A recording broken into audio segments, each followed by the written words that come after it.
Just hearing the name is enough to make people lower their voice. Delta Force. The first Special Forces, Operational Detachment Delta. Sounds boring on purpose.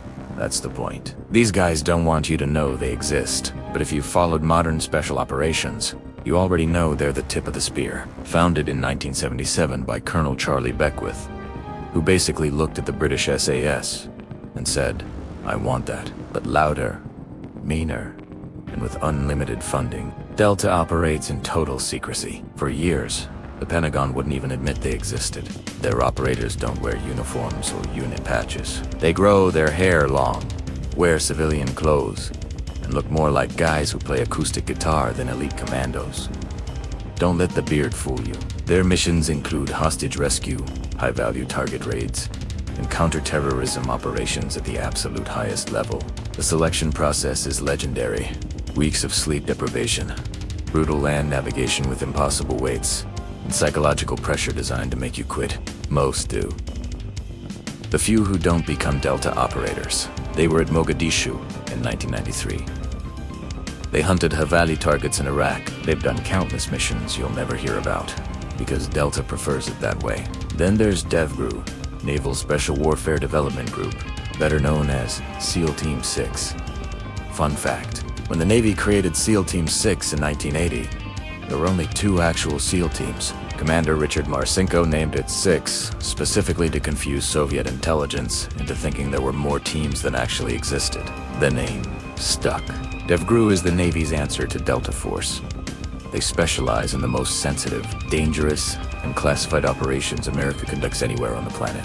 You know them because on May 2nd, 2011, they were the ones who flew into Abbottabad, Pakistan, and ended a decade-long manhunt in under 40 minutes. Operation Neptune Spear remains one of the most famous special operations missions in history. DEVGRU operators are among the most skilled humans alive. Experts in maritime counter-terrorism, ship takedowns, and lightning-fast raids in hostile territory. Now let's talk about the guys everyone knows. Regular Navy SEALs. SEAL stands for sea, air, and land. And they actually fight in all 3 environments, like it's their natural habitat. The road to becoming a SEAL goes through Budda's basic underwater demolition SEAL training, widely considered the toughest military training program on Earth. It lasts 6 months, with a dropout rate of 75 to 80%. The crown jewel of suffering is Hell Week.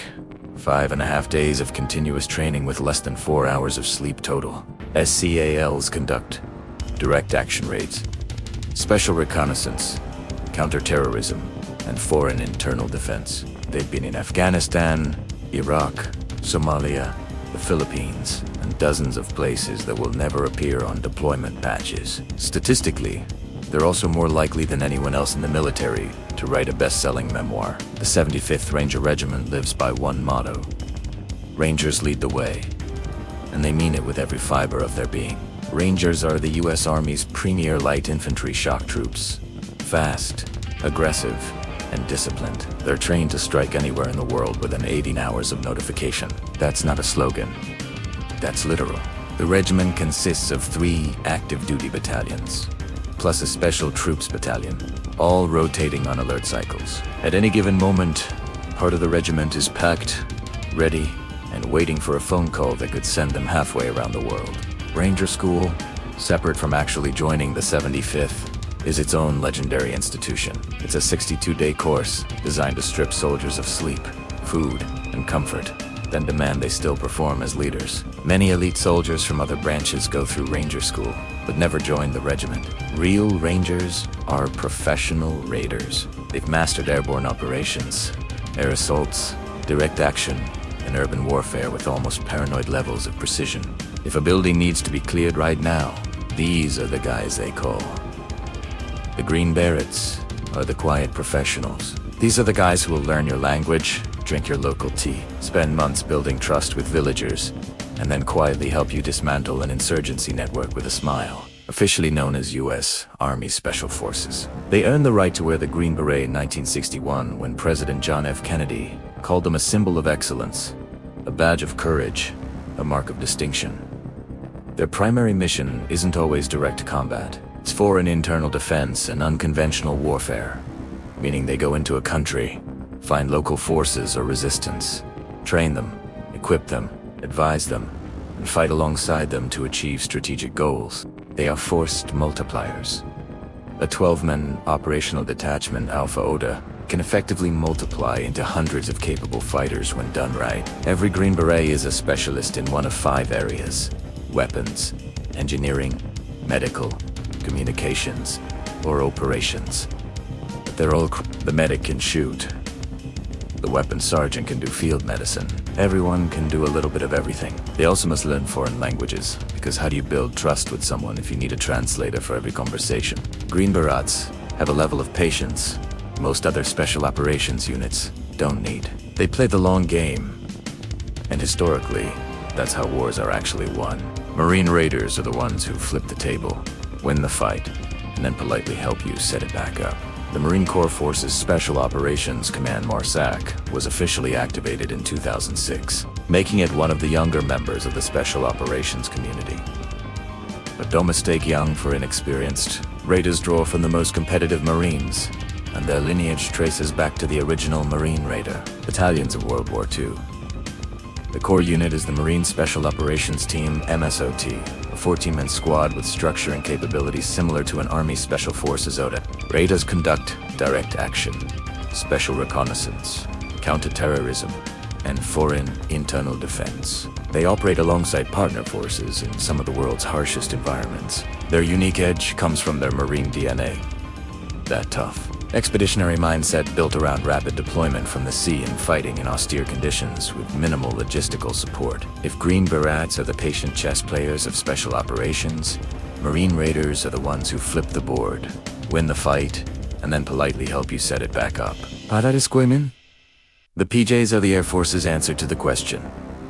What if your combat medic could also jump out of planes, dive underwater, and navigate terrain? Most people would avoid, and then still save your life. PJs are special operations personnel whose primary mission is personnel recovery, finding and rescuing downed injured soldiers, or anyone the military has a duty to bring home. Their motto is that others may live.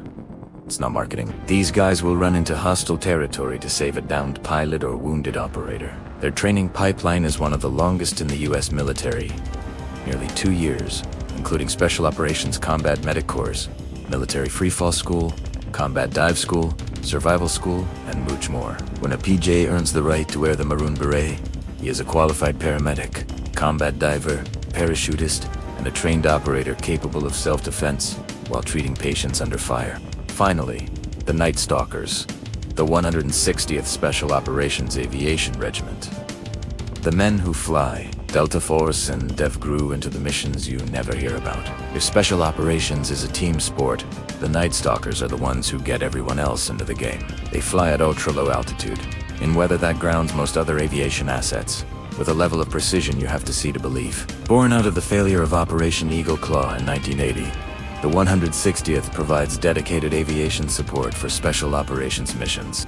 They fly heavily modified MH-6 Little Birds, MH-60 Blackhawks, and MH-47 Chinook. Their pilots train thousands of hours before being considered mission. They fly at night, at high speed, using night vision goggles that would give most commercial pilots a medical event. If a Tier 1 unit needs to go somewhere, the Night Stalkers are the ones who take them there. They don't seek fame. They prefer it that way. These units represent the absolute cutting edge of American military power. Most of what they do, you'll never hear about, and they're perfectly fine with that. The best operations are the ones nobody ever knows happened.